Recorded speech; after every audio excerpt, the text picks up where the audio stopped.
This is lesson 62 of the Quantum Mechanics, a mini lecture series, derivation of the Schrodinger equation, part 2. So I had the following expression in the last video.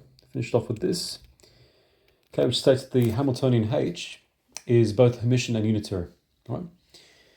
So let's take this expression here. So the final quantum state is just the unitary operator acting on the initial quantum state. And let's make use of the infinitesimal case, i.e. let's set t equals to epsilon, as we've done. And using this,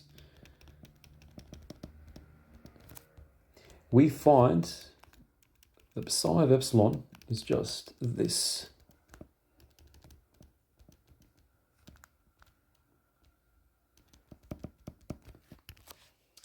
And if we rearrange this expression, we will isolate the following terms.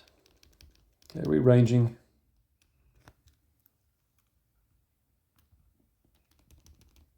Okay, taking the epsilon over from here.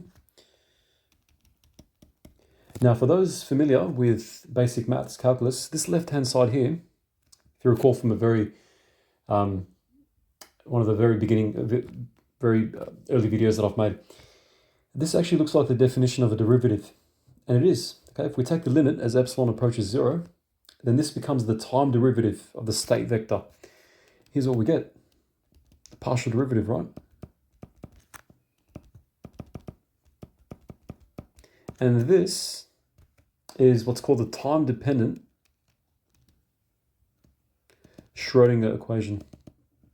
Time-dependent because it's got a time term t, and it basically states that if we know the Hamiltonian H, it tells us how the state of an undisturbed isolated quantum system evolves with time. Okay, it's a partial differential equation. Left-hand side, right? If you look at it here. Partial derivative, because we're only focusing on time. Okay, a very powerful equation in quantum mechanics. It tells us a lot about the properties of things like atoms and how they evolve with time, okay, which is really important in predicting how certain systems will behave.